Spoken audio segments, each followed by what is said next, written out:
Hello friend, this is Raghvendra Singh and you are watching Bardna Academy with SK Toppers।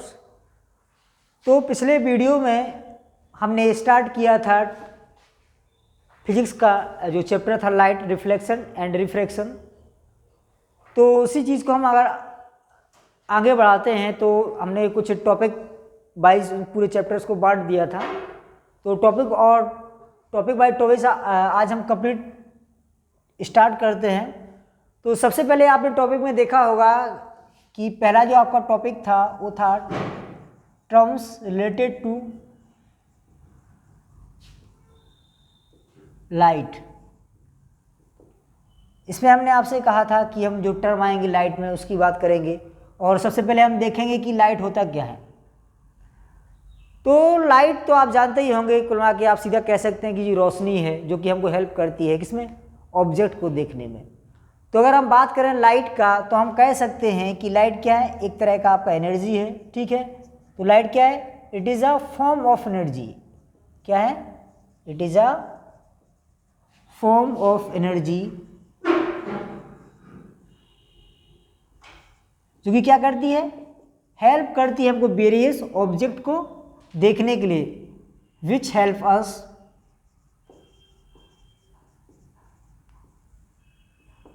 us to see various object। इस तरह की definition तो आप कक्षा 8 से पढ़ते चले आ रहे हैं, है ना। और अगर आप थोड़ी सी और देखें लाइट के बारे में तो आप कह सकते हैं कि लाइट एक इलेक्ट्रोमैग्नेटिक वेव है। इलेक्ट्रोमैग्नेटिक वेव की प्रॉपर्टी होती है कि स्ट्रेट लाइन में चलती है। तो हम कह सकते हैं कि इलेक्ट्रोमैग्नेटिक जो स्पेक्ट्रम है उसका एक पार्ट है आपका जो लाइट है। तो यदि हम इस इलेक्ट्रोमैग्नेटिक स्पेक्ट्रम की अगर बात करें तो इलेक्ट्रोमैग्नेटिक स्पेक्ट्रम में सबसे पहले जो आपकी रेज आती हैं वो आपकी गामा रेज आती हैं। गामा के बाद आप एक्स रेज, उसके बाद अल्ट्रावायलेट रेज आती हैं आपकी। अल्ट्रावायलेट रेज के बाद जो आपका जो लाइट की जो हम बात कर रहे हैं, ठीक है, तो आपका जो विजिबल लाइट आता है, विजिबल लाइट के बाद आपकी बात इंफ्रारेड आएंगी, फिर आपकी माइक्रोवेव आएंगी और फिर लास्ट में क्या आएंगी आपकी रेडियो वेव। तो इसके बाद आपकी इंफ्रारेड आएंगी, उसके बाद आपकी आएंगी माइक्रोवेव और लास्ट में जो आपकी आती है वो आती है आपकी रेडियो वेव। ठीक, तो हम इस चैप्टर में इसकी बात कर रहे हैं, इसी को हम लाइट कह रहे हैं। ठीक, और अगर इसकी बात करें स्पेक्ट्रम की तो अगर हम स्पेक्ट्रम में इस साइड जाएंगे तो इस साइड जाने पर जो आपकी वेवलेंथ जो लैम्डा है क्या होगी, आपकी इंक्रीज होती चली जाएगी। और अगर बात करें हम फ्रीक्वेंसी की तो फ्रीक्वेंसी क्या होगी, अगर आप फ्रीक्वेंसी साइड जा रहे हैं तो क्या होगी आपकी डिक्रीज होती चली जाएगी। ठीक है, तो हम स्पेक्ट्रम में वेवगाइड की बात करें तो इसकी अगर हम वेवलेंथ की बात करें तो वेवलेंथ इसकी इन दोनों के बीच में होती है 3900 एंगस्ट्रॉम से 7800 एंगस्ट्रॉम के बीच में होती है। अगर आप बात करें तो एक एंगस्ट्रॉम का तो आप एक कह सकते हैं कि एक एंगस्ट्रॉम बराबर 10⁻⁻10 मीटर के बराबर होता है। देखिए, अगर आप बात करें कि जितनी भी जो स्पेक्ट्रम है इलेक्ट्रोमैग्नेटिक स्पेक्ट्रम है, इलेक्ट्रोमैग्नेटिक स्पेक्ट्रम में जितनी भी जो आपकी वेव हैं सभी इलेक्ट्रोमैग्नेटिक वेव होंगी ही। और इनकी एक प्रॉपर्टी होती है कि सभी इलेक्ट्रोमैग्नेटिक वेव एक स्ट्रेट लाइन में चलती हैं। क्या इसमें चलती हैं, स्ट्रेट लाइन में। ठीक है, तो लाइट भी इसका पार्ट है। तो यहीं से एक प्रॉपर्टी आई है लाइट की कि लाइट क्या है, ऑलवेज ट्रेवल इन क्या है, स्ट्रेट लाइन। तो दूसरा अगर आप प्रॉपर्टी की बात करें तो आप कह सकते हैं कि light travels in straight line.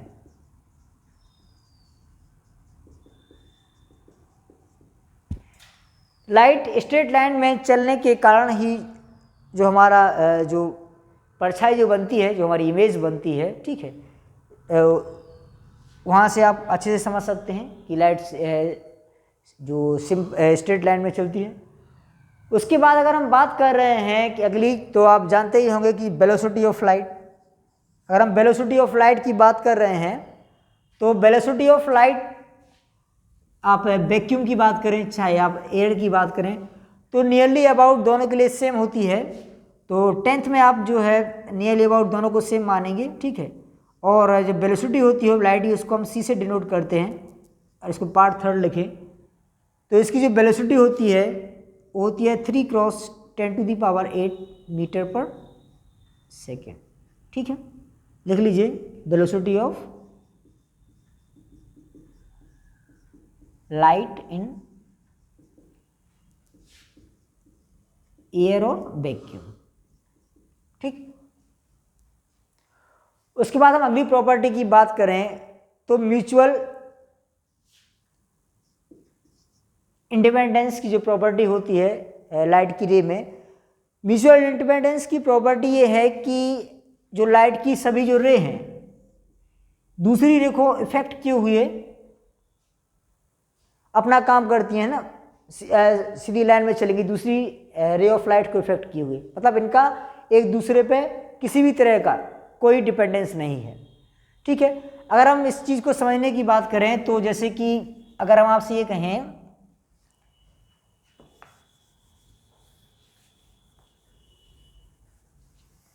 Mutual independence की बात करें अगर, तो अगर हम आपसे ये कहें कि मान लीजिए कि दो सोर्स है, सोर्स ऑफ लाइट है, तो दो तरह के अगर हम सोर्स की बात कर रहे हैं तो मान लीजिए आप एक कैंडल ही ले रहे हैं, एक कैंडल मान लीजिए ये लिए हैं, दूसरा कैंडल आप ये ले लिए हैं, ठीक है। और इस साइड एक स्क्रीन रखे हुए हैं हम, ठीक है। मान लीजिए एक कैंडल जो है आपकी जल रही है, ठीक है, कैंडल जल रही है, ये भी कैंडल जल रही है। तो कैंडल से अगर हम बात करें, दो छोटे छोटे से होल से लाइट जा रही है, और इसके कारण जो लाइट है इधर क्या है, एक स्पॉट बना रही है। मान लीजिए स्पॉट को हम L1 ले लेते हैं, और इधर से इस होल से जो लाइट जा रही है, इधर हम बात करें तो अगर ये क्या है, एक जो स्पॉट है वहाँ L2 बढ़ रहा है, ठीक।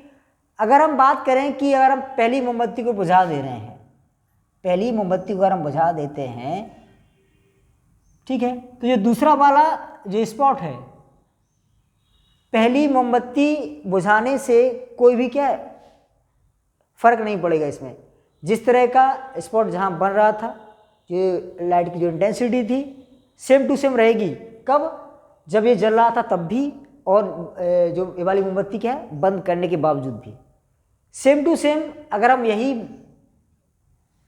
फिनोमेना जो है इसको जला के करें और इस मोमबत्ती को क्या है बुझा दें, तो सेम टू सेम यही चीज़ यहाँ हमको मिलेगी। इसकी इंटेंसिटी में और जो स्पॉट में किसी भी तरह का कोई भी डिफरेंस नहीं आएगा, है ना।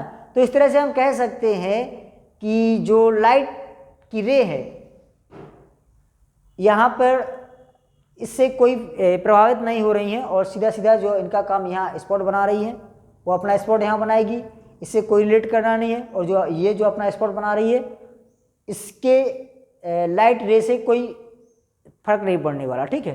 तो हम कह सकते हैं कि जो लाइट रे है म्यूचुअल इंडिपेंडेंस की जो प्रॉपर्टी होती है, ठीक है। तो अगली प्रॉपर्टी अगर आप लिख सकते हैं कि the property of mutual independence of light रे, ठीक है। तो अब अगली की बात करें, फोर्थ में लिख सकते हैं mutual independence of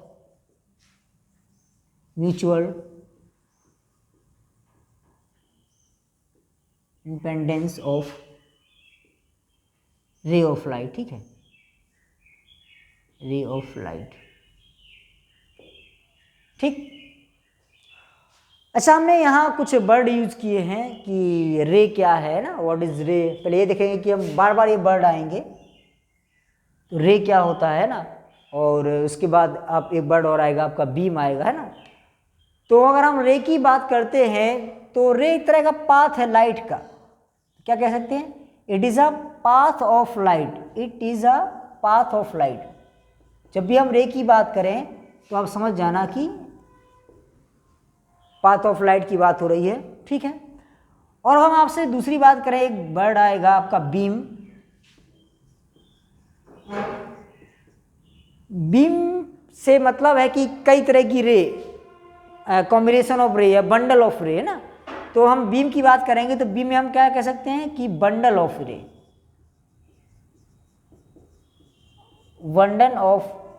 bundle of रे है तो उसको हम क्या कहेंगे, बीम। बार बार ये वर्ड आएंगे, ठीक है। तो ये तो सब प्रॉपर्टी हुई आपकी लाइट की, और हमने ये जाना कि लाइट है क्या, उसकी प्रॉपर्टी वगैरह, जो बेसिक प्रॉपर्टी है कौन कौन सी है। उसके बाद हम जो दूसरा टॉपिक था हमारा था, दूसरे टॉपिक में हमने आपको बताया था कि हम पढ़ेंगे जो पहली वाली जो फिनोमेना है रिफ्लेक्शन की। तो हम अगली बार अब बात करते हैं रिफ्लेक्शन की। तो रिफ्लेक्शन आपने देखा होगा कि जब भी लाइट किसी भी जो है स्मूथ एंड शाइनी सरफेस से आकर टकराती है तो क्या करती है, रे ऑफ लाइट लौट के वापस चली जाती है। जैसे कि यहाँ पर लाइट आ रही है, यहाँ से टकरा के और वापस चली जा रही है, ठीक है। तो ये जो फिनोमेना है यही हमारी क्या है, रिफ्लेक्शन है। प्रीवियस क्लासेस में आपने पढ़ा होगा, 8th में भी आपने जो फिनोमेना पढ़ी होगी रिफ्लेक्शन की। फिर से देखते हैं, ठीक है, आखिरकार रिफ्लेक्शन होता क्या है ना। और एक चीज़ का ध्यान रखिए, अगर आप चाहें तो आपको नोट्स प्रोवाइड किए जाएंगे, PDF प्रोवाइड की जाएगी। अगर आपको ये व्हाट्सएप नंबर है, आप इस पर जो है मैसेज करके अपना इन्फॉर्मेशन देके, है ना, नोट्स ले सकते हैं। और जब भी ऑफलाइन क्लासेस की शुरुआत होगी, लॉकडाउन के बाद जब भी ऑफलाइन क्लासेस की शुरुआत होगी, आप इस पर कॉल करके पता कर सकते हैं, मैसेज करके पता कर सकते हैं, ठीक है। तो अभी हाल में आप नोट्स वगैरह के लिए कोई भी दिक्कत किसी भी तरह की हो, कोई चीज़ रिलेटेड इन्फॉर्मेशन हो और भी अन्य तरह की कोई भी इन्फॉर्मेशन हो, तो आप इस नंबर पर व्हाट्सएप के थ्रू या पर कॉल करके प्राप्त कर सकते हैं, ठीक। तो हम देखते हैं कि रिफ्लेक्शन होता क्या है, ठीक है। पहले हम देखेंगे क्या, व्हाट इज रिफ्लेक्शन। तो हम कह सकते हैं कि it is a bounce back of light, समझ रहे हैं ना।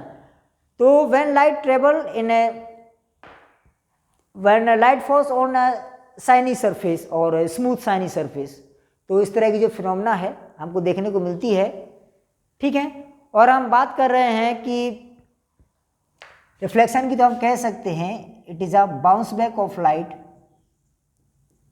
क्या है, it is a bounce back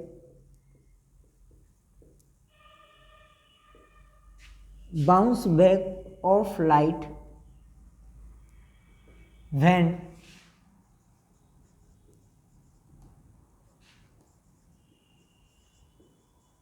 light falls on smooth and shiny surface, smooth and shiny surface, ठीक है। अगर आपसे बात करें कि मान लीजिए ये कोई प्लेन है या ये सरफेस है, ठीक है, ये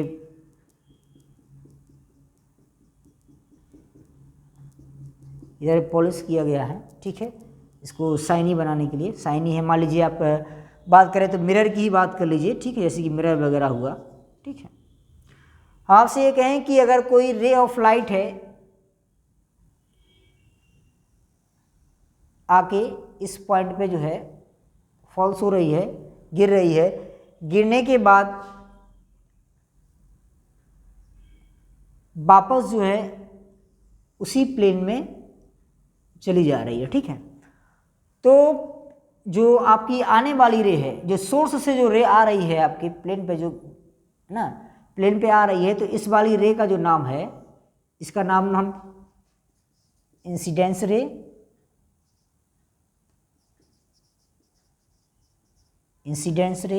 या रे ऑफ इंसिडेंस, कुछ भी कह सकते हैं।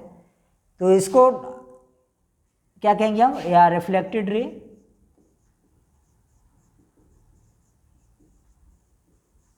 रिफ्लेक्टेड रे या फिर रे ऑफ रिफ्लेक्शन, आप कुछ भी कह सकते हैं, ठीक है, रिफ्लेक्टेड रे इसको कहेंगे। उसके बाद हम एक अपनी स्टडी की सुविधा के लिए हम क्या करते हैं, दोनों को सेपरेट करने के लिए सरफेस पे परपेंडिकुलर डालते हैं, ठीक है। तो जिसको हम क्या कहेंगे, इसको हम कहते हैं नॉर्मल, ठीक। परपेंडिकुलर मतलब 90 डिग्री एंगल लेना चाहिए। और ये जो पॉइंट है जिसमें क्या हो रहा है, आपकी रे ऑफ इंसिडेंट आ रही है, नॉर्मल भी इस पर खींचा गया है ना, और यहीं से रिफ्लेक्ट होकर आपकी रे भी जा रही है, तो इसको हम कहते हैं पॉइंट ऑफ इंसिडेंस।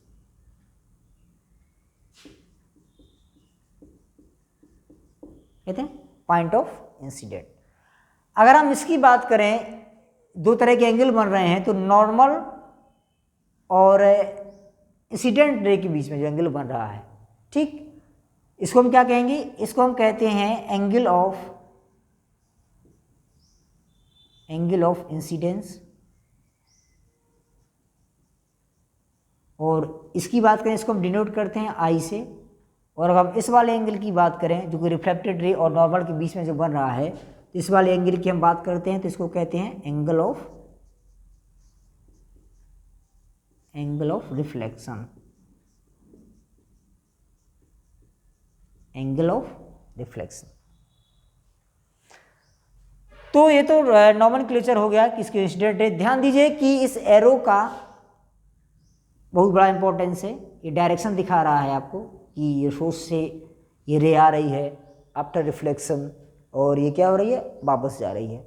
तो आप कह सकते हैं कि रिफ्लेक्शन एक इस तरह की फिनोमेना है जो क्या करती है, जो डायरेक्शन ऑफ लाइट को क्या करती है,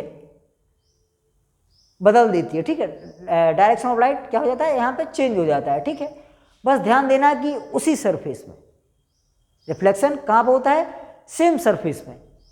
जैसे कि मान लीजिए ये प्लेन है ना, तो अगर लाइट रे ऑफ लाइट आ रही है इस तरह से, अगर किसी एंगल पे आ रही है, तो आफ्टर रिफ्लेक्शन उसी प्लेन में जाएगी, ठीक है। तो इसी तरह से दो रूल हैं, अगर आप लिखना चाहें तो इसको लिख लीजिए, है ना।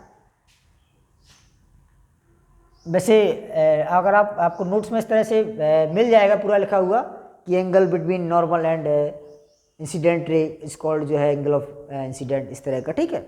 और बताने की ज़रूरत नहीं है, ठीक। तो इस तरह से फिगर से ही आपको क्लियर हो जा रहा है। उसके बाद अगर हम बात करें, इसके दो लॉ हैं, तो अगर हम लॉ की बात करें, फिगर आप बना लीजिए, ट्रेस कर लीजिए, उसके बाद जो है हम लॉ की बात करते हैं।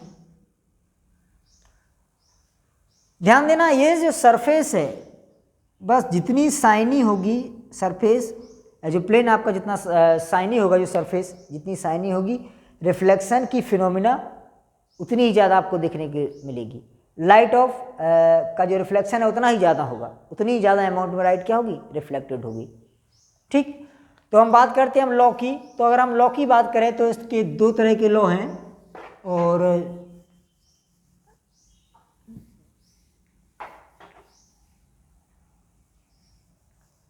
अगर हम पहले लॉ की बात करें तो पहले लॉ में आप कहेंगे कि ये देखिए कि एंगल ऑफ इंसिडेंट और एंगल ऑफ रिफ्लेक्शन, चाहे आप एंगल ऑफ इंसिडेंट को हमने आई से दिखाया था और एंगल ऑफ रिफ्लेक्शन को अगर हम आर से दिखाएं, ठीक है, तो हम कह सकते हैं कि इन दिस फिनोमेना कि angle of incidence is equal to क्या है, एंगल ऑफ रिफ्लेक्शन, ठीक है। पहला तो आपका ये लॉ हो गया। आप पहला दूसरा किसी को भी मान लीजिए, लॉ से मतलब है। और अगर आप दूसरे लॉ की बात करें तो दूसरे लॉ में आपने ये देखा, हमने आपसे कहा था कि ये सब क्या है, ये 1 2 3, ये तीनों हमेशा क्या करेंगे, एक ही प्लेन में लाइज करेंगे। एक ही प्लेन में लाइज करने का मतलब है कि जैसे कि प्लेन मतलब ये प्लेन, ये जैसे कि अगर ये है तो हम इस प्लेन की बात करें, जैसे अगर ये सरफेस है हमारी, है ना, इधर पूरी फिनोमेना हो रही है, तो इस वाली प्लेन की बात करें, ये ठीक है, ये वाला, ठीक। तो अगर हम ये कहें तो कहेंगे कि ये वाली रे और रिफ्लेक्टेड रे, यानी रे ऑफ इंसिडेंट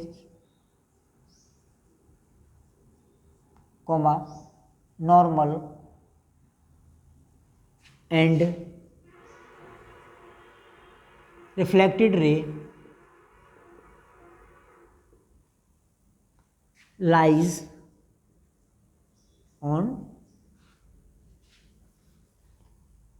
in क्या सेम प्लेन।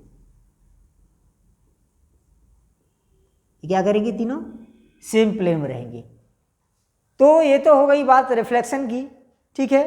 और रिफ्लेक्शन जरूरी नहीं है कि सिर्फ मिरर में ही हो, बस जो चीज़ प्रॉपर्टी फॉलो करेगा, शाइनी सरफेस रही, कुछ भी किसी भी तरह की जो है कोई भी मटेरियल हो और स्मूथ एंड शाइनी सरफेस रहनी चाहिए, ठीक। अगर हमने देखिए बात की हमने नॉर्मल की, तो जब ये मान लीजिए अगर हम बात करें कि हमारा अगर प्लेन मिरर है तो इसमें नॉर्मल हम इस तरह से बना है परपेंडिकुलर, इसकी परपेंडिकुलर बना है, मतलब ये एंगल हमारा कितना होगा, 90 होगा, ठीक। अगर हम बात करें कि अगर कोई हमारा स्फेरिकल सरफेस है, यानी स्फेरिकल सरफेस मान लीजिए स्फेरिकल सरफेस है, अंदर की साइड हमने क्या है इसको पेंट कर दिया है, ठीक है।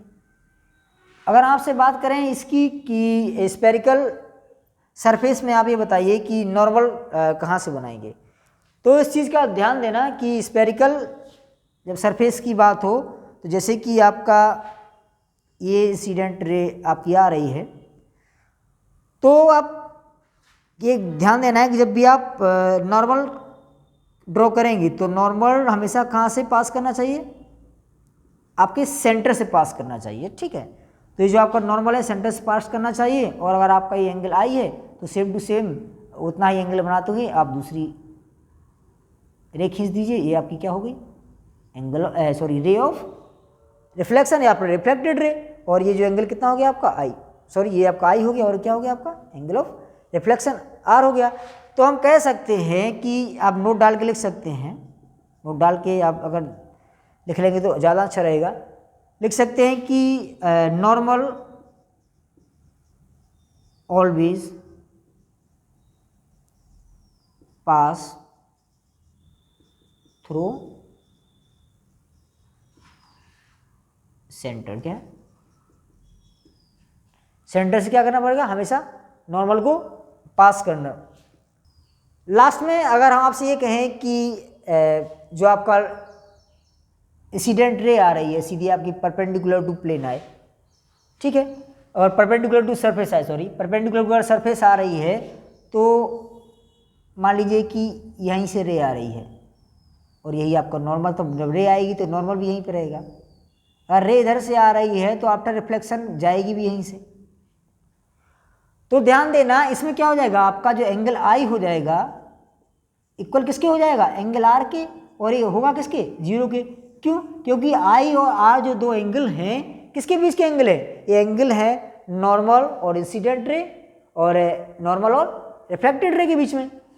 तो जब रिफ्लेक्टेड रे परपेंडिकुलर आ रही है सरफेस के, तो थीटा ये सब एंगल कितने हो जाएंगे, 0 के बराबर। तो ये जो फिनोमेना है हमारी कहलाती है ना, इस फिनोमेना की हम बात करते हैं तो हमारी क्या लगी, नॉर्मल इंसिडेंस की फिनोमेना, ठीक है, या नॉर्मल इंसिडेंस। नॉर्मल इंसिडेंस से मतलब ही है कि परपेंडिकुलर जो इंसिडेंट रे आ रही है सरफेस के। थैंक यू दोस्तों, और ये आपके 2 टॉपिक कंप्लीट हुए हैं। अगले वीडियो में हम अगले टॉपिक 2 से 3 टॉपिक की बात करेंगे। तब तक आप इसका नोट्स बनाइए। अगर आपको ज़रूरत है PDF नोट्स का तो आप जो आपको व्हाट्सएप नंबर दिया गया था स्टार्टिंग में, आप उस पर सर से इन्फॉर्मेशन ले लीजिए, और कोई भी दिक्कत हो, कोई सुझाव हो तो नीचे कमेंट बॉक्स में कमेंट करके बताइए। और कंटिन्यूटी को बनाए रखिए, हम भी और आप भी, और चैनल को लाइक कीजिए, शेयर कीजिए, सब्सक्राइब कीजिए, अपने दोस्तों के साथ भी करवाइए। ओके, थैंक यू दोस्तों।